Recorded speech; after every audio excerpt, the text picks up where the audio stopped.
नमस्कार दोस्तों, मैं हूं संदीप पांडे और स्वागत है आप सबका अपने यूट्यूब चैनल पे। दोस्तों, एक डिस्टर्बिंग न्यूज़ सामने आई है मेरे। पिछले कुछ दिनों से लगभग 35 इंडियन एयरलाइंस को बॉम्ब थ्रेट्स मिले हैं और ये लगभग सोमवार से अगर मैं देखूं न्यूज़ में है कि पिछले सोमवार से 35 फ्लाइट्स को या तो ग्राउंडेड हुई हैं या डाइवर्ट हुई हैं या उनको सिग्निफिकेंट डिसरप्शन हुआ है। अब इसके पीछे है कौन? ये थ्रेट्स आ क्यों रहे हैं? इसको समझने की ज़रा हम कोशिश करते हैं। सबसे पहले देखते हैं कि लगभग 25 flights air India, Indigo, Akasha air और अदर एयरलाइंस को बॉम्ब थ्रेट्स आए हैं पिछले कुछ दिनों में। पिछले सोमवार से अगर हम बात करें तो इंडिगो फ्लाइट लगभग 5 इंडिगो फ्लाइट्स, इंटरनेशनल फ्लाइट्स को बॉम्ब थ्रेट्स आए हैं। पिछले कुछ दिनों में जैसे एक फ्लाइट मुंबई से इस्तांबुल जा रही थी, उसको बॉम्ब थ्रेट्स आए। एक फ्लाइट जोधपुर से दिल्ली जा रही थी, उसको वो ग्राउंडेड हो गई यहाँ इंदिरा गांधी इंटरनेशनल एयरपोर्ट दिल्ली पे due to security alert. Air India की 5 फ्लाइट्स डिसरप्ट हुई हैं पिछले कुछ दिनों में। अकाशा एयरलाइंस को आज सैटरडे के दिन अकाशा एयरलाइंस को सिक्योरिटी अलर्ट आया है। हालाँकि अभी तक ये सिक्योरिटी अलर्ट्स मोस्टली या तो मैसेज के थ्रू आ रहे हैं या कहीं के पे कुछ-कुछ कॉल्स के थ्रू आ रहे हैं। और ये इनके पीछे है कौन? क्या ये खबर में आ रही है कि न्यूज़ में आ रहा है कि शायद इसमें कुछ खालिस्तानियों का हाथ है? कुछ लोग बोल रहे हैं कि शायद इसमें कुछ टेररिस्ट ग्रुप का हाथ है। बट कोई भी टेररिस्ट ग्रुप अभी ओन तो नहीं की है ये चीज़। बट दोस्तों, मैं आपको एक चीज बताऊं। एक टर्म होती है that is called financial terrorism. Financial terrorism जिसमें आप किसी भी कंट्री को या अपने एनिमी कंट्री को कि फाइनेंशियल या इकोनॉमी कंडीशन डिसरप्ट करने के लिए आप कुछ ना कुछ ऐसा काम किसी के थ्रू कराते हो, करते हो, जिससे कि उस कंट्री पे फाइनेंशियल इंपैक्ट हो। अब लोग मान रहे हैं कि इंडिया का सिविल एविएशन बहुत तेजी से आगे बढ़ रहा है, इंडिया की इकोनॉमी बहुत तेजी से आगे बढ़ रही है, तो शायद ये इसमें कुछ टेररिस्ट ग्रुप का हाथ है, ये इसमें यू नो अलर्ट्स देने में। कुछ अलर्ट्स रिसीव हुए हैं जो जनरली ये एनोनिमस मैसेज या फ़ोन कॉल्स के through targeting airlines such as Air India, IndiGo, SpiceJet. और मिनिस्ट्री ऑफ सिविल एविएशन ने बोला है कि हम इसमें bureau of civil aviation security और इंटेलिजेंस एजेंसीज के साथ इस पे इन्वेस्टिगेशन कर रहे हैं। हम इस पे एनआईए को भी लगाए हुए हैं, इस थ्रेड्स को एनालिसिस कर रहे हैं कि ये थ्रेड्स आई कहाँ से, origin of the threads investigate करने की कोशिश कर रहे हैं। बट दोस्तों, हम यहाँ पे आपसे एक बात करना चाहते हैं कि भले ही कुछ सिक्योरिटी एनालिस्ट बोलते हैं, वो बोल रहे हैं कि भले ही ये थ्रेट्स फॉल्स थ्रेट हों, फिर भी ये सिग्निफिकेंट डैमेज कर जाते हैं। शायद ये alerts Indian civil aviation industry को अंडरमाइन करने के लिए दी जा रही है। शायद ये बैड इमेज पेंट करने के लिए की जा रही है कि इंडियन सिविल एविएशन की इंडस्ट्री की या फिर इंडियन एयरलाइंस को as a bad picture project की जाने कर बैड पिक्चर दिखाने के लिए प्रोजेक्ट की जा रही हो, अलर्ट दी जा रही हो ये। अभी तक कॉन्क्रीट यू नो रीजन सामने नहीं आया है कि ये अलर्ट्स क्यों दिए जा रहे हैं। बट आप अगर सारे डॉट को कनेक्ट करो, पिछले 1 हफ्ते में, 5-6 दिन में, 7 दिन में 35 अलर्ट्स सिक्योरिटी कंसर्न्स आ चुके हैं इंडियन एयरलाइंस को। या तो फ्लाइट्स थोड़ी डिस्टर्ब हुई हैं या कुछ ग्राउंडेड हुई हैं।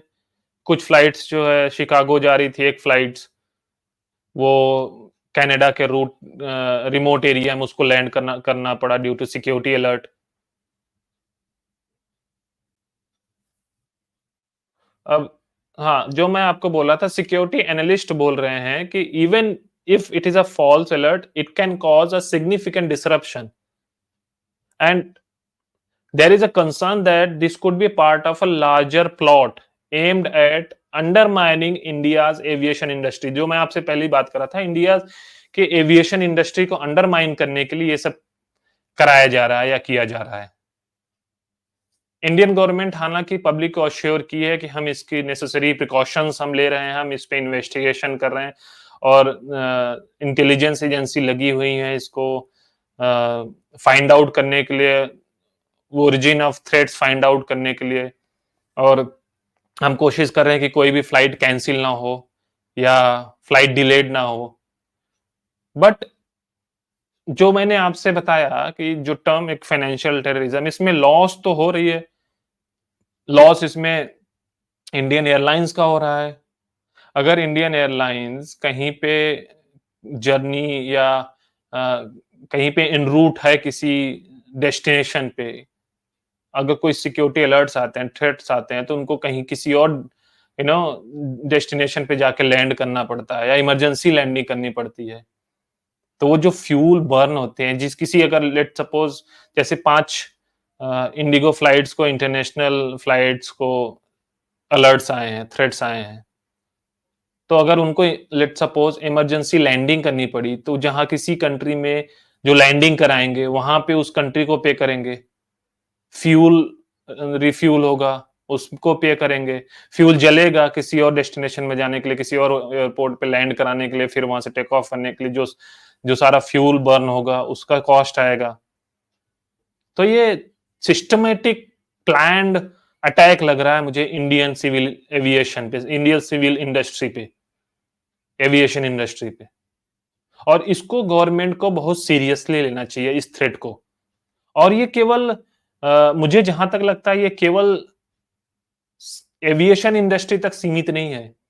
ये थ्रेट्स, ये cause of concern Indian railway तक भी पहुंच चुकी है।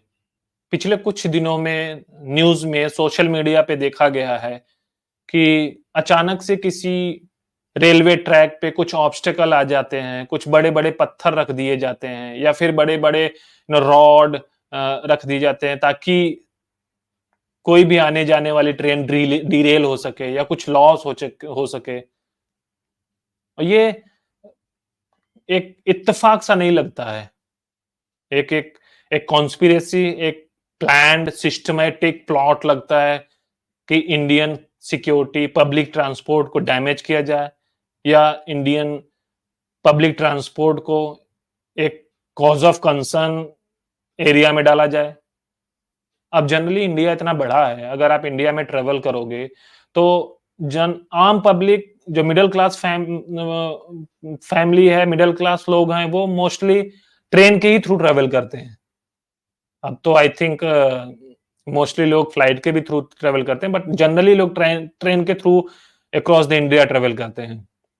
अगर ट्रेन का ट्रेवल भी सेफ नहीं है, प्लेन का ट्रेवल भी सेफ नहीं है, तो it's a matter of concern, it's a big concern for Indian industry, for Indian government, Indian people. और इस चीज को इंडियन गवर्नमेंट को बहुत ही सीरियसली इस चीज को देखना चाहिए। They should add the all the plot. केवल ये सिविल एविएशन इंडस्ट्री को ही ना इन्वेस्टिगेट करें, उनके थ्रेट को, इनको अपने थ्रेट एनालिसिस में, अपने सिक्योरिटी एनालिसिस में इंडियन रेलवे को भी ऐड करना चाहिए। इंडियन रेलवे के ट्रैक को भी, जो ट्रैक्स पे इश्यूज आ रहे हैं, जो ट्रैक पे कुछ जानबूझकर या अनजाने में जो कुछ भी, मैं ये नहीं कह रहा हूं कि कोई ऐसा कर रहा है या फिर अभी तक किसी किसी टेररिस्ट ग्रुप ने ओन नहीं की है एक्टिविटी, बट अगर ये साइलोज में भी की जा रही है या कोई बंदा अनजाने में भी कर रहा है इस काम को, तो it's a cause of security concern. इसे गवर्नमेंट को, इंडियन गवर्नमेंट को अच्छे से सीरियसली हैंडल करना चाहिए और इन्वेस्टिगेट करना चाहिए कि इसके पीछे है कौन, ये कौन करा रहा है। ये मैटर बहुत बड़ा था, मैं सोचा दोस्तों आपके साथ ये शेयर करूं मामला और थोड़ा इस पे बातें करते हैं। और ठीक है दोस्तों, फिर मिलते हैं। वीडियो को लाइक करिए, चैनल को सब्सक्राइब करिए और आपके भी दिमाग में अगर कुछ आता है तो कमेंट करके हमें बताइए। हम उस कमेंट को लेंगे, अगले वीडियो में उस पे चर्चा करेंगे। धन्यवाद।